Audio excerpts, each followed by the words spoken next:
አሰላሙ አሌይኩም ወረህመቱላህ ወበረካቱሁ። ሰላም ጤና ስጥልኝ ብያለሁ። ውድ ኢትዮጵያውያኖች እንዴት ናችሁ? ሰላም ናችሁ? በያላችሁበት የዓለም ዳርቻ ሰላማችሁ ይብዛ።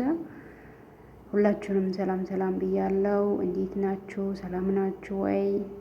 ዛሬ ሰይፉ በኢቢኤስ አንድ ድንቅ በጣም ሁላችንም ልብ ውስጥ ያለ የምንወደው የምናከብረው ሰው ይዞልን ብቅ ብሏል። እኔም እስኪ አንዳንድ ቅር ያሉኝ ነገሮች ስለሱ አንዳንድ ነገሮችን እንዲያወራ ከች ብዬላችኋለሁ። ለማንኛውም ለቻናሌ አዲስ ይህንን ቻናል አዲስ የሚመጣላችሁ ሰዎች ሰብስክራይብ፣ ላይክ አድርጋችሁ ይለፉ። ይሄ በማበረታቻ አበረታቱኝ። አመሰግናለሁ ለምታበረታቱኝም። ወደ ጉዳዩ የምንገባው ቀጣይ የሚሆነው ይህ መልእክተኛው ማን ነው? ሰይፉ ጋር ለምን ቀረበ? ለህዝቡ ምን መልእክት አስቀመጠ? የሚለውን አንዳንድ ነገሮችን እንወያያለን ማለት ነው። ብዙ ሰዎች መልእክተኛውን ታውቁታላችሁ፣ መልእክተኛውና ባለአደራውን ታውቁታላችሁ ብዬ አስባለሁ። እነሱን የማያውቅ ሰው አንድም ሰው ያለ አይመስለኝም። ምክንያቱም በጣም ምርጥ ኢትዮጵያዊኖች ናቸው።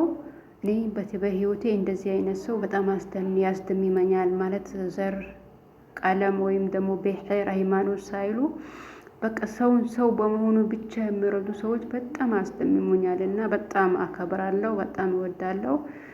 እንዲሁም ደግሞ እነሱስ እነማን ናቸው የሚለውን አንዳንድ ነገሮችን የምናወራ ይሆናል።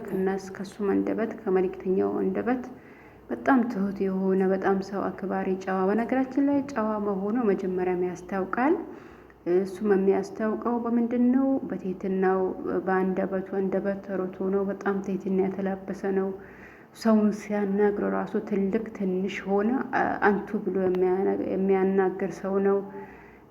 ወንድሜ እህቴ ብሎ በትህትና የሚያናግር ሰው መሆኑ እዚህ ፊቱን ሳይገልጽ ራሱ ያስታውቁ ነበር። አሁን ይበልጥ ደግሞ በጣም ትሁት መሆኑን በጣም እንዲሁም ደግሞ ትህትና ያለው በጣም ሰው አክባሪ መሆኑን ዛሬም ተረድተናል ማለት ነው። እባካችሁ የሰውን ቀስም የምትሰብሩ ኢትዮጵያውያኖች፣ እኛ አንዳንዴ ሳስበው እኛ ኢትዮጵያውያኖች ተረግመናል ብዬ አስባለሁ። ምክንያቱም ይሄን ያህል በቃ ሰውን ለመርዳት ሰው ተነስቶ ሰውን እየረዳ እንደዚህ ብዙ ሰው እያበረታታቸው ብዙ ሰው ከጎናቸው ሆኖ የሚያበረታታቸው እንዲሁም ደግሞ ይደግፋቸው እያለ እንደዚህ ከስራቸው እንዲቆጠቡ በራቸውን ዘግተው ቤታቸውን ገብተው እንዲቀመጡ የሚያደርጉ ሰዎች ምን አይነት ክፋታቸው ምን አይነት ክፋት እንደሆነ ምን አይነት የተረገሙ ሰዎች እንደሆኑ ግራ ይገቡኛል።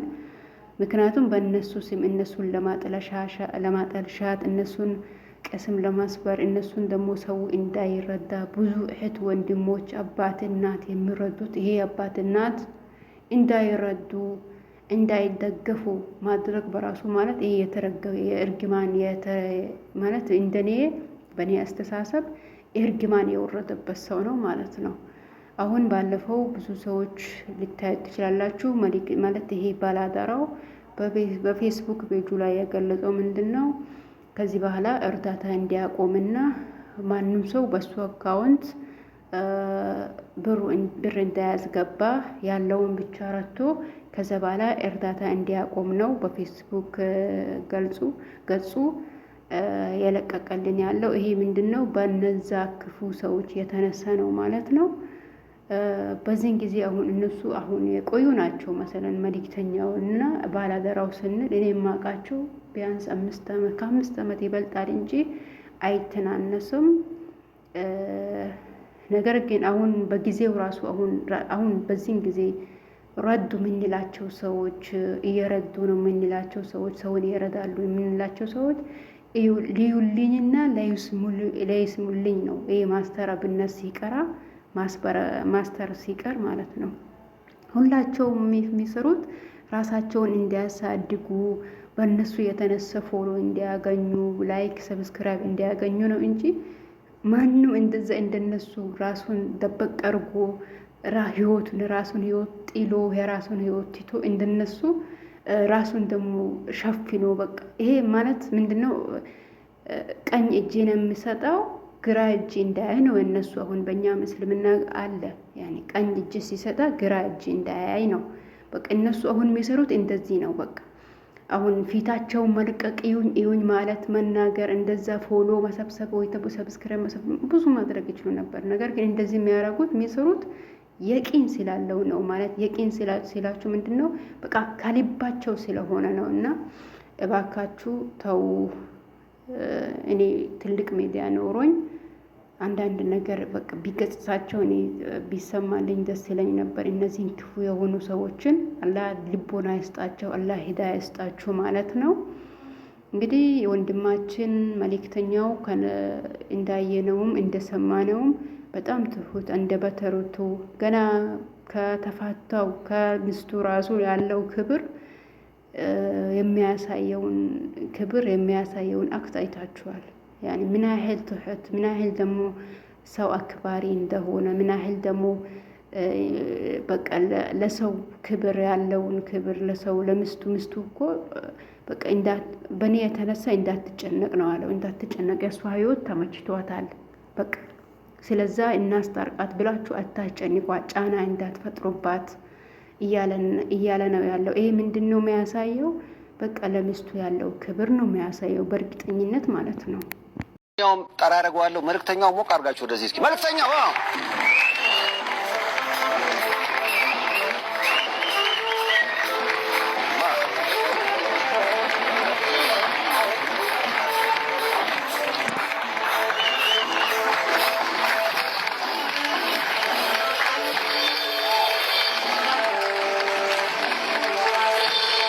ቅድም ቃል ስለተገባባን አሁን ፊቱን በአራዳ ቋንቋ ፌሱን እንሹፈው አይደል? ይሾፋል። መጀመሪያ ዜና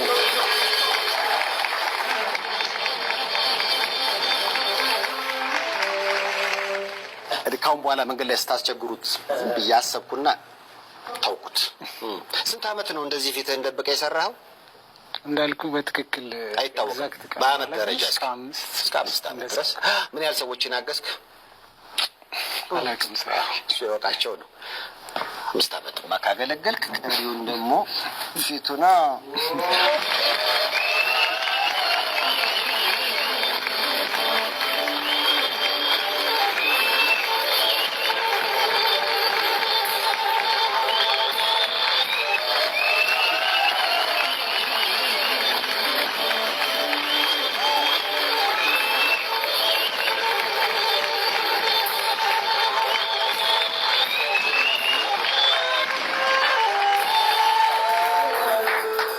አንተን ናፍቀዋል፣ እኔን ሰልችተዋል። ስለዚህ እኔ ሸፈን የሆነ ጡጦ መሰል። ለመልእክተኛው ግን አቀባበል ሙሉ ስምህ ስነ ጊዮርጊስ እሸቱ ነው? አዎ። የባህር ዳር ልጅ ነህ? የባህር ዳር ልጅ። አዎ። ኳስ ተጫዋችም ነህ? ነበርኩ። አሁን አቆም። አሁን የገባኝ ይሄ መቆም የሌለበት እንደውም ኳሱ ላይ ነበር መጠንከር የነበረብህ። ይሄ ተጫዋች ማገዝ ትችል ነበር፣ መርዳት ትችል ነበር። ውስጡ ላይ ብዙ ነገሮች አሉ አይደል? አንዳንድ ነገሮች እንደዚህ አይገለጹም በደንብ። በአንዳንድ ምክንያቶች ነው ያቆምኩት። ያቆምከው ተሰብረህ ነው አይደል? ምክንያቱም እዛ ፎቶ ላይ እንደማየው እኮ እንዲያቆም አረስ ነገር ጊዜ በጣም ብዙ ነገር